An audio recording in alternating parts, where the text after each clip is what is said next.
तुम्ही पाहत आहात MCN न्यूज मराठी। 1 मे महाराष्ट्र दिन व कामगार दिनाचे औचित्य साधून अकोट नगर परिषदच्या वतीने 30 एप्रिल रोजी शहरात भव्य स्वच्छता मोहीम राबवण्यात आली। अकोट नगर परिषदेच्या नगराध्यक्ष मायाताई धुळे व आमदार प्रकाश भासाकडे यांच्या मार्गदर्शनाखाली अकोट शहर स्वच्छ व सुंदर करण्याचे प्रयत्न सातत्याने सुरू आहेत। त्याच अनुषंगाने या स्वच्छता मोहिमेचा शुभारंभ करण्यात आला।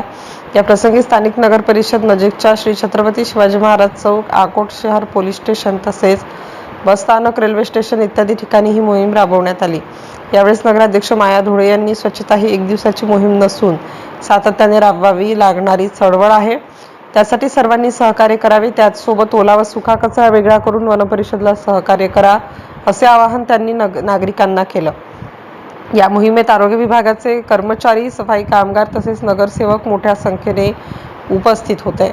MCN न्यूज मराठी करिता सरफराज अली, अकोट शहर प्रतिनिधी।